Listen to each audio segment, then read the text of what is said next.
Olá pessoal, boa noite, tudo bem? Vamos dar continuidade à nossa leitura comentada.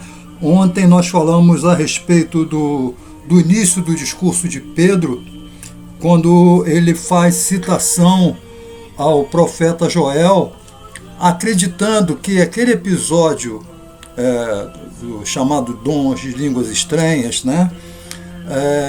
Era um sinal claro da vinda de Jesus. E como Joel cita episódios que ocorrerão quando da segunda vinda de Jesus, Pedro acha que está acontecendo ali agora, porque a expectativa deles era que Jesus voltasse de imediato.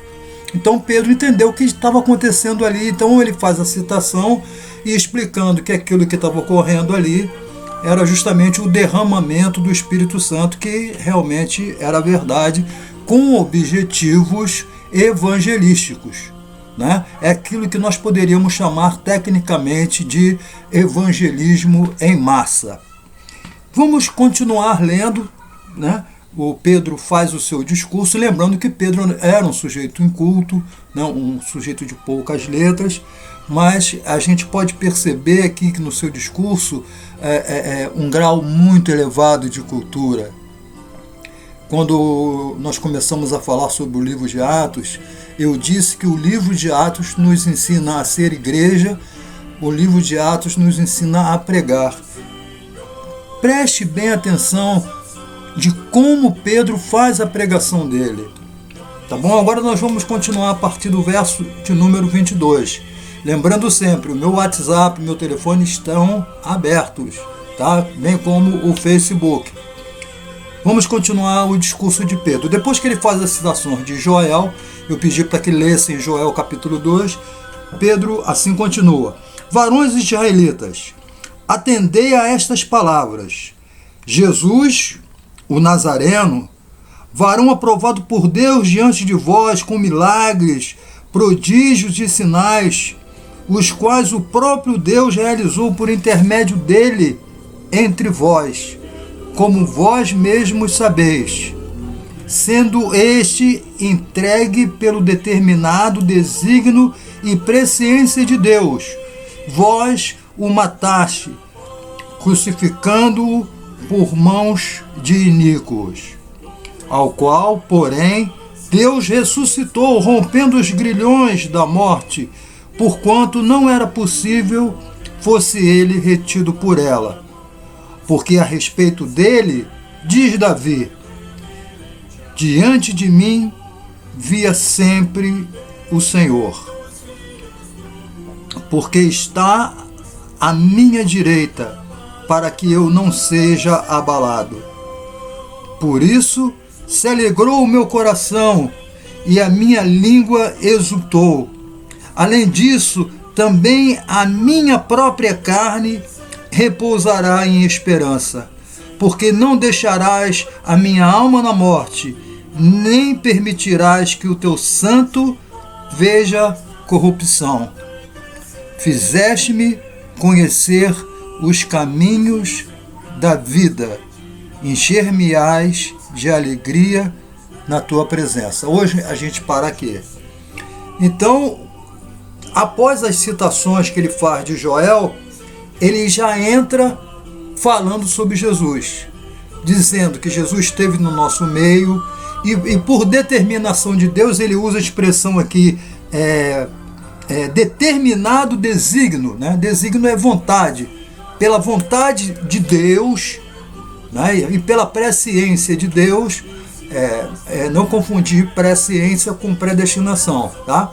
Presciência é pré-conhecimento, um conhecimento antecipado, coisa que Deus tem como atributo também. Então, pelo desígnio, ou seja, pela vontade de Deus e pela presciência de Deus, vós, ele diz, né, vós o mataste crucificando por mãos de iníquos.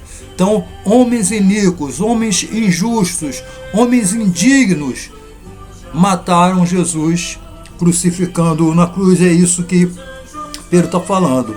Ao qual, porém, Deus ressuscitou rompendo os grilhões da morte, porquanto não era possível fosse ele retido por ela. Porque a respeito dele diz Davi: diante de mim via sempre o meu Senhor, porque está à minha direita, para que eu não seja abalado. Por isso se alegrou o meu coração, e a minha língua exultou. Além disso, também a minha própria carne repousará em esperança, porque não deixarás a minha alma na morte, nem permitirás que o teu santo, com letra maiúscula, veja a corrupção. Fizeste-me conhecer os caminhos da vida, e encher-me-ás de alegria na sua presença. Então Davi, na sua citação, ele fala a respeito dele mesmo, né, que ele olhava e via o Senhor dele. Nesse texto a gente vai perceber uma coisa interessante. Davi era uma figura de tamanho renome, de tamanha importância na história do povo de Israel, né? Davi é o grande.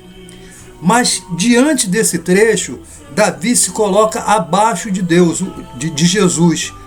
O texto está colocando Davi é grande, mas ele não se compara a Jesus.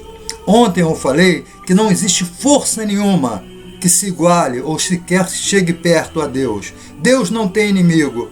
Então o texto aqui está dizendo que nem o grande Davi se aproximava de Deus. O grande Davi chamava Jesus de meu Senhor, e Senhor com letra maiúscula, tá?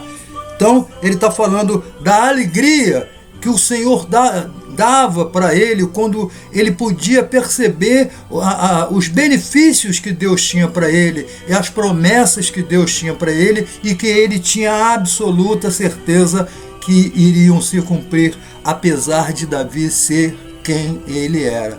Nós conhecemos um pouquinho da história de Davi, sabemos que Davi foi adúltero, sabemos que Davi foi assassino, né? Mas mesmo assim, a misericórdia de Deus se deu sobre Davi, e ele chega a ser chamado de um homem segundo o coração de Deus. Davi entra para a história da nação judaica como um grande nome. Então, quando um judeu fala no nome de Davi, está falando de alguém de uma importância incalculável. Mas nesse texto, a gente vai ver mais na frente que a grandiosidade de Davi, por maior que fosse, não chega aos pés do Senhor Jesus. Mas na frente nós vamos ver que Davi foi sepultado, né? E todos viram a sepultura de Davi. Agora Jesus foi sepultado também, mas no terceiro dia a sepultura estava vazia. A gente vai falar disso mais na frente. Eu coloco mais uma vez o meu celular, o meu WhatsApp à disposição, o meu Facebook. Meu nome é Orlando Brasil. Orem por mim, orem pelo nosso país. E eu quero, em primeira mão, vamos dizer assim, que já, de certa forma, muita gente já está sabendo, já recebi muitos recados a respeito do que vai acontecer na quarta-feira, dia 4. Eu, por engano, botei dia 28, eu me confundi. 28 é hoje, quarta-feira que vem é dia 4. Então, no dia 4, haverá a participação especial do presbítero Wagner Costa, né? E junto conosco, né, dando aquela assessoria que é realmente indispensável, uma presença que para nós é motivo de muita honra. O reverendo Joaquim Mateus estará conosco conversando com o Wagner, porque afinal de contas o nome do canal é Bate-Papo com Cristão. Então nós temos dois representantes do cristianismo aqui em Cruzeiro do Sul de muito peso. Dois homens cujo coração a ideia de evangelismo queima como fogo. Mas não é um fogo comum, é o fogo do Espírito Santo. Esses dois homens, né, estarão conosco dia 4, quarta-feira. Coloca na sua agenda, avisa para o seu amigo. Eu imagino esses dois homens conversando. Eu vou estar junto, mas eu só vou ficar ouvindo, né, porque A mim não resta nada diante desses dois a não ser ouvir. Mas vai ser um motivo de muita alegria, motivo de muita honra para mim estar com esses homens.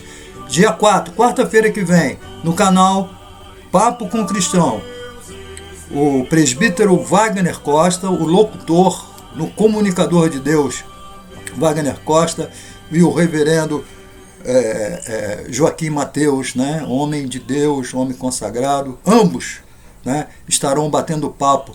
Eu espero que vai cair muito fogo nesse dia. Amém? Boa noite. Até amanhã, se Deus quiser. Amanhã a gente começa a ler a partir do verso 29 e a gente vai falar sobre mais entre Davi e Jesus.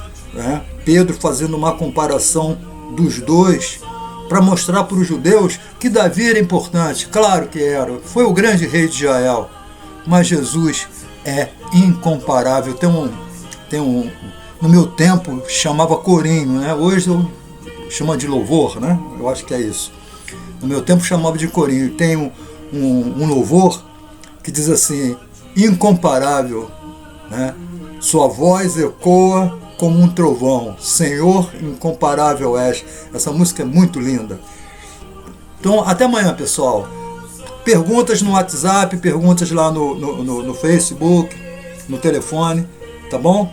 E dia 4, que encontro entre Wagner Costa, o presbítero Wagner Costa e o reverendo Joaquim Mateus.